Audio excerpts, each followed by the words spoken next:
Hoje, dia 10 de agosto, é comemorado o Dia Internacional do Biodiesel. Então, o tema do nosso TBT-RN não podia ser outro, né?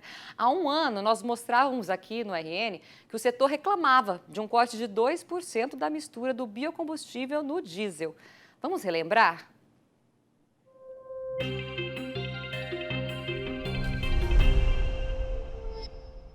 O Brasil é o segundo maior produtor de biocombustíveis do mundo. Criou até um programa especial para o biodiesel, mas o setor reclama das mudanças de regras feitas pelo governo. O Programa Nacional para a Produção e Uso do Biodiesel foi criado em 2004 para oferecer à frota nacional uma matriz energética mais limpa e sustentável. O objetivo era aumentar gradativamente a mistura de biodiesel no diesel ao longo dos anos. A meta original é que a mistura chegasse a 15% em 2023. Mas no final do ano passado, para tentar conter a alta dos preços dos combustíveis, o governo federal decidiu reduzir a mistura obrigatória de 14% para 10% para todo o ano de 2022. Segundo o setor, a questão financeira já não se justifica. Hoje, a diferença entre o biodiesel e o diesel mineral, o diesel de origem fóssil, ela representaria para o B12, por exemplo, cerca de 2 centavos a mais para o consumidor na bomba. Isso representa cerca de 0,2% a 0,3%, ou seja, um aumento realmente muito pequeno. O Brasil é o segundo maior produtor de biodiesel do mundo, só atrás dos Estados Unidos. Em 2021, foram cerca de 151 milhões de metros cúbicos, o que representa 1/4 da produção mundial. Segundo a Abiov, é possível um crescimento ainda maior, mas é fundamental que o governo não mude as regras estabelecidas no programa. A indústria ela fez o papel dela. Quando essa mistura ela é reduzida para 10%, como é o caso de agora, isso prejudica enormemente tanto o empresário que investiu, quanto futuros investimentos que tenham como base, essencialmente, essa previsibilidade, essa estabilidade do marco regulatório, que é tão importante quando se está falando de uma agenda voltada à sustentabilidade e à segurança energética brasileira. E hoje, um ano depois, como é que está o cenário da transição energética e o mercado do biodiesel no Brasil? É o que vamos descobrir agora, ao vivo. E quem está aqui conectado com a gente para nos atualizar justamente sobre o cenário do biodiesel é o diretor de economia da Abiov, que também falou com a gente no ano passado, Daniel Amaral. Daniel, seja muito bem-vindo ao nosso programa. Olha, em abril desse ano, a mistura obrigatória de biodiesel subiu, né? De 10% para 12%. Ou seja, voltou àquele padrão, né, perdido no ano de 2021. Qual que é a sua avaliação sobre essa retomada? O setor já surtiu algum efeito dessa elevação? E ainda pergunto mais, como que deve se concretizar isso em números ao setor? Boa noite para você. Boa noite, Maruza. É um prazer, uma satisfação conversar com você, com todas as pessoas que nos assistem. Muito obrigado pelo convite.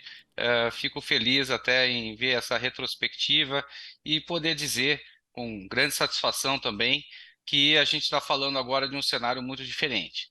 Nós tivemos agora, neste ano, uma aprovação da retomada do calendário de aumento da mistura obrigatória de biodiesel. Portanto, estamos falando já desde abril em 12%, conforme você bem colocou, já com uma perspectiva de chegar aos 15%, conforme o calendário oficial, em 2026. Mas o setor tem plena confiança que os 15%, também chamado de B15, né, B de biodiesel, podem ser aplicados já a partir de março do ano que vem.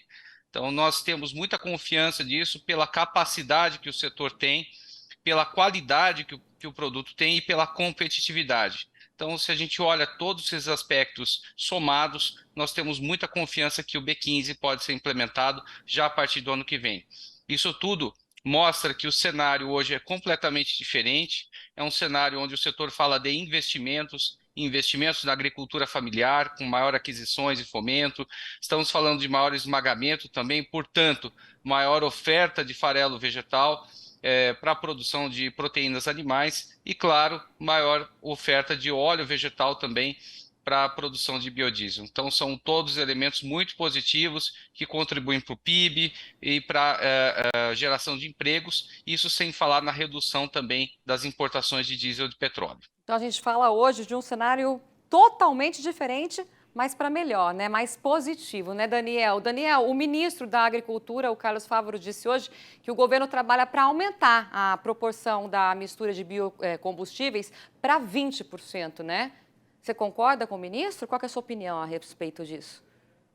O ministro está corretíssimo, nós estamos falando, né, claro, de um setor que tem essa pujança econômica que acabei de citar.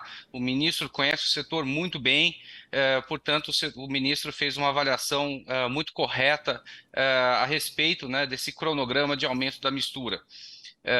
Nós estamos falando também de um produto que melhora a qualidade do ar, de um produto que reduz as emissões de gases de efeito estufa. Estamos vendo aí o governo federal trabalhando com muito afinco no desenvolvimento de mercados de carbono. Portanto, o setor ele tem muito a contribuir. Pelos cálculos da Biov, toda a produção de biodiesel, portanto, o consumo de biodiesel aqui no Brasil, considerando todo o potencial que ele tem de redução das emissões de gás de efeito estufa, conseguiu evitar a emissão de gás de efeito estufa o equivalente ao que uma população mais ou menos do tamanho do estado do Paraná emite em um ano. Então, a gente já tem dados muito concretos mostrando aí a contribuição do biodiesel para o país. Maravilha, Daniel. E antes da gente encerrar, né, eu gostaria de saber aí na sua avaliação quais são os desafios da transição energética aqui no Brasil. Bom, podemos dizer com bastante certeza que no caso da transição energética de veículos ciclo diesel, é muito importante que o país continue investindo em biocombustíveis. Portanto, estamos falando do biodiesel, hoje é o dia do biodiesel, e o diesel verde também, que tem projetos futuros de investimentos. Ou seja, estamos falando de um projeto de descarbonização baseado nos biocombustíveis. O Brasil ele consome muito diesel, especialmente veículos que trafegam longas distâncias, e os biocombustíveis são essenciais para a substituição desse produto com alta intensidade de carbono por produtos de baixa intensidade de carbono. Perfeito, muito obrigada, Daniel, pelas informações e a gente espera, de repente, conversar num TBT futuro aí, de repente, daqui a um ano, viu? Muito obrigada. Nós que agradecemos, ficamos à disposição. Muito obrigado. Até mais.